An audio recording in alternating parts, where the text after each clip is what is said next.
Hi hello welcome back to our channel. ఈరోజు serial తర్వాయి భాగంలోకి వెళ్ళినట్లయితే చాలా ఎమోషనల్గా ఉంటుంది.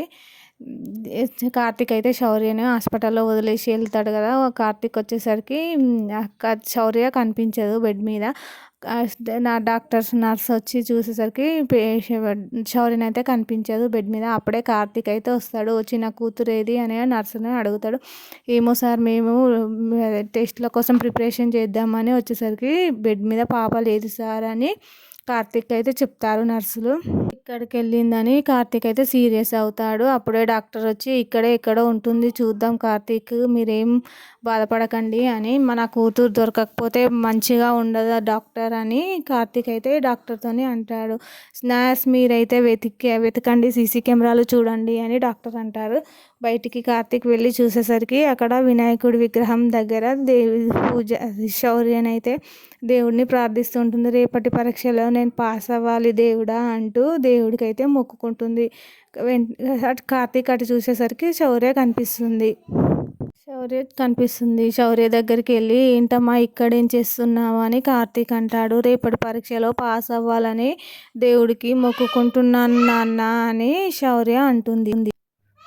అప్పుడే డాక్టర్ వచ్చి పాప ఇక్కడే ఉంది చెప్పానా కార్తీక్ ఎక్కడికి వెళ్ళదు, మీరు పాపను టెస్ట్ల కోసం రూమ్లోకి పంపించండి, తర్వాత మనం మాట్లాడుకుందాం అని కార్తీక్ తోటి డాక్టర్ అంటారు.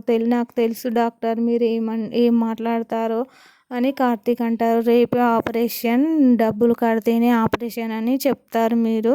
నేను డబ్బుల కోసమే చాలా వెతుకుతున్నాను డాక్టర్ అని కార్తీక్ అయితే మనసులో అనుకుంటాడు.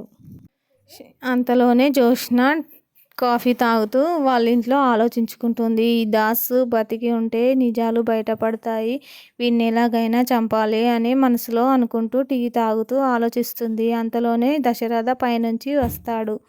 వచ్చి, ఏంటి జ్యోత్స్న ఏందో సైలెంట్గా ఉంది, ఏం ఆలోచిస్తుంది, దాసుని ఎలా చంపేయాలని అనుకుంటుందా ఏంటి అని దశరథ్ అయితే మనసులో అనుకుంటూ ఉంటాడు.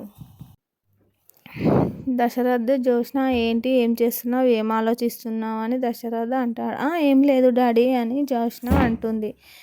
అంతలోనే కాంచన జ్యోత్స్న అందుకని శివనారాయణ ఇంటికి వస్తుంది. వచ్చి రాగానే జ్యోత్స్న దశరథ అయితే అక్కడే ఉంటాడు. అమ్మ జ్యోత్స్న అనగానే, అత్త బాగున్నావా అని కాంచన అయితే జ్యోత్స్న అంటుంది. వాళ్ళ అన్నయ్య కూడా దశరథ్ కూడా, చెల్లమ్మ ఏంటి ఇలా బాగున్నావా చెల్లమ్మ అని ఆప్యాయంగా పలకరించేసరికి కాంచన అయితే సంతోషపడుతుంది. ఏంటమ్మా ఏమైంది, ఎలా ఉన్నావు అని వాళ్ళ సుమిత్రను కూడా పిలుస్తాడు. సుమిత్ర ఎవరు వచ్చారో చూడు అని అంటుంది.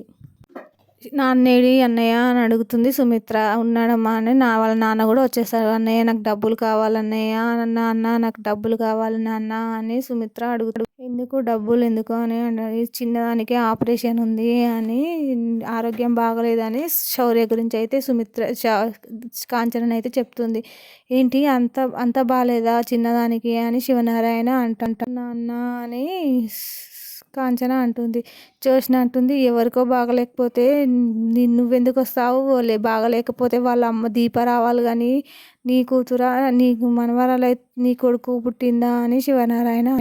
జ్యోత్స్న అంటుంది, నీకు నీ దీప కూతురుకు బాగలేకపోతే నువ్వెందుకు వచ్చి అడుగుతున్నావు అత్త డబ్బులు, దీపనే వచ్చి అడగాలి కదా అని జ్యోత్స్న అంటుంది. అప్పుడు శివనారాయణ కూడా మళ్ళీ మనసు మార్చుకొని, నీకు మనవరాలు ఎవరు, నీ కొడుకు పుట్టిందా అని శివనారాయణ కాంచనతోటి అంటాడు. అదేంటి నాన్న అలా మాట్లాడతావు, నేను సాయం కోరి వస్తే నన్ను వెటకారంగా మాట్లాడుతున్నారు, నేను మీ ఇంటి ముందుకు వచ్చాను కదా అని నన్ను ఇలా మాట్లాడడం నన్ను బాధ పెడుతుంది నాన్న అంటాడు. అప్పుడు సుమిత్ర, ఎందుకు మామయ్య అలా మాట్లాడతారు, దశరథ్ కూడా, నాన్న ఏం మాట్లాడుతున్నావు, మన ఇంటి ముందుకు వచ్చినందుకు అలా మాట్లాడతావా అని దశరథ్ కూడా, అవును ఎలా మాట్లాడతారు, మరి మీ మన్మరాలా నీకు పుట్టిందా అని శివనారాయణ అంటాడు. అలా మాట్లాడకు నాన్న, నేను చంటిదాని ఆపరేషన్ కోసం వచ్చాను, నీ సాయం కోరి వచ్చినందుకు నన్ను ఇలా అనడం నా మనసుకు బాధగా ఉంది అని కాంచన అంటుంది. నిన్ను పంపిస్తే అవసరం కోసం నువ్వు వచ్చావు, దీపనే రావచ్చు కదా అంటుంది. అలా మాట్లాడడం తప్పు నాన్న అని దశరథ అంటాడు. వాళ్ళు మాట్లాడుతూ ఉండంగానే ఇంకా కార్తీక్ శివనారాయణ మాటలు మాట్లాడేటివన్నీ వింటాడు. అప్పుడే కార్తీక్ వచ్చి శివనారాయణ ఏం మాట్లాడుతున్నావు అని కడపలో బయట ఉండి పిలుస్తాడు. పిలవగానే వచ్చేసి కార్తీక్ అయితే వచ్చి పిలుస్తాడు. పిలిచేసరికి అందరూ కార్తీక్ వైపు అయితే తిరిగి చూస్తారు. రేపటి తర్వాయి భాగంలో ఏం జరుగుతుందో తెలుసుకోవడం కోసం ఛానల్ని సబ్స్క్రైబ్ చేసుకోండి, లైక్ చేయండి. Thank you for watching.